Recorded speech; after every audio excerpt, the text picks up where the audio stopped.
Earlier tonight, this park was packed. More than 150 people came out to show their love and support, all wearing purple, which was her favorite color. Harmless, but still shocking. Like you mentioned, we're outside the Target in Beaver Creek Commons, where that snake was found this morning.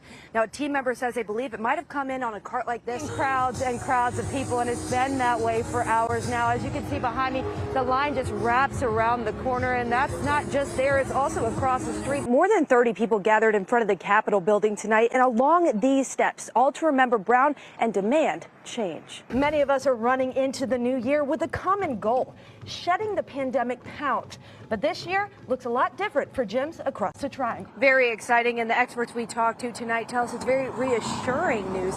They tell us those who have been vaccinated, it gives them more freedom. We stopped by several parks here in Raleigh, including JC Park, like you mentioned. We're here right now, and as you can see in the distance, several people out here still playing volleyball. The call came in before 9:30 this morning, and crews are still here at this hour. Just look at this building, the middle completely destroyed. It's deeply saddened and unfortunately not surprised in our day and age. After many complaints, the Wake County Sheriff's Office stopped by this property on River Hill Drive, where a swastika flag hangs from a tree. We had seen a Confederate flag there before, but today it was, which we don't really love to see that, but I know some people claim that to be a part of their heritage. But today it was a swastika. After a brief investigation, the sheriff's office determined that the tenant in the home did not place it there. They tell us the landlord did, and they can't remove it since it falls under freedom of speech. To me, it represents a threat to all Jews. There is not a Jewish person that I know that doesn't see the Nazi flag and feel personally threatened. One woman saw it on her way to the gym and then returned to take it down. I just could not get it off my mind. I was like, I need to turn around. So I went home and I grabbed a stepladder and scissors and I attempted to cut it down. Dozens wearing purple for domestic violence awareness surrounded the family of Jessica Cortez Luna Wednesday night, honoring her memory with a song, kind words, and condolences, all in Spanish. I am happy that we have this kind of support. Police found Jessica shot to death at a home on Capstone Drive over the weekend. Family tells us she was in Durham visiting for the holidays. A good thing is that she left us 4 kids. And I think we're going to see her through her kids. And we're going to miss her. I mean, we're definitely going to miss her. Police tell us the suspect in this case is Jorge Gomez. Family tells us that Jessica and the suspect dated for 5 years and had a history of domestic violence. To tell her, like, don't go back with him, because she used to, like, leave him and then go back with him. Jessica was a mother of 4 children. Family tells us Gomez is the father of her 2 youngest. Her oldest daughter was at the vigil with many others seeking justice for her mother. Please, just turn yourself in. Just think of the pain that you're going to have in your girls. I know my sister's not going to be back, but just think in your heart and just turn yourself in. The call came in before 9:30 this morning, and crews are still here at this hour. Just look at this building, the middle completely destroyed and on the ground.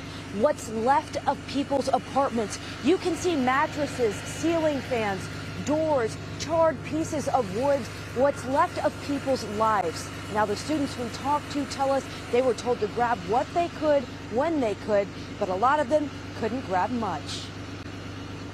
It's just the most gut-wrenching feeling. I thought it was a total loss. For dozens of NC State students who live at Village Green Apartments, their morning routine was interrupted. Someone knocks on our door and is like, there's a fire. Sky 5 shows the massive flames that burned through half of this building. I was getting ready to get in the shower mid-shave, and my roommate kicked down the door and was like, we gotta go, there's a fire happening.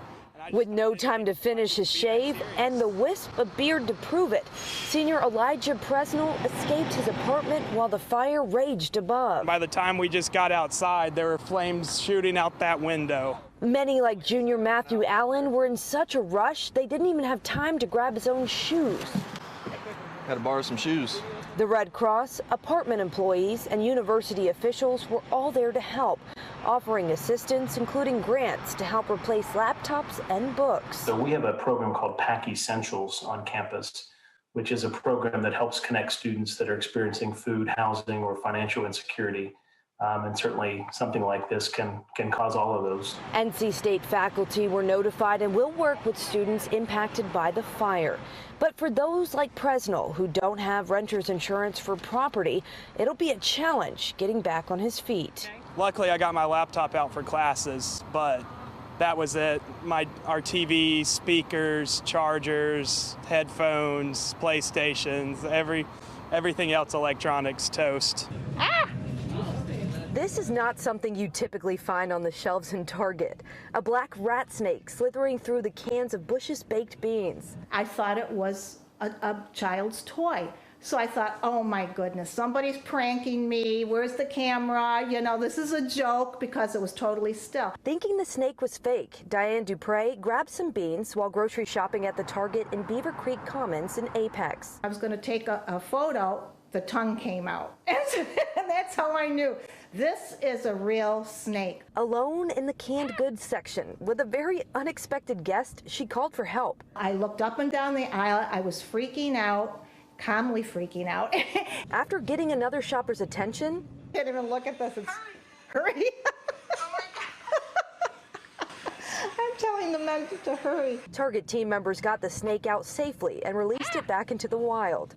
Dupre and her husband are from upstate New York and aren't used to seeing snakes this size. This is North Carolina, and this is snake season, and there is a snake on top of the baked beans here. Experts like NC State professor Gregory Lubart tell us black rat snakes are harmless. He's not surprised it ended up in a Target. These snakes are out of hibernation. They're moving around. They're looking for food. They might be looking for mates. Despite how the snake found itself on top of the beans, Dupre tells us it's a trip she'll never forget. Pretty exciting, and a story I'll be telling for years.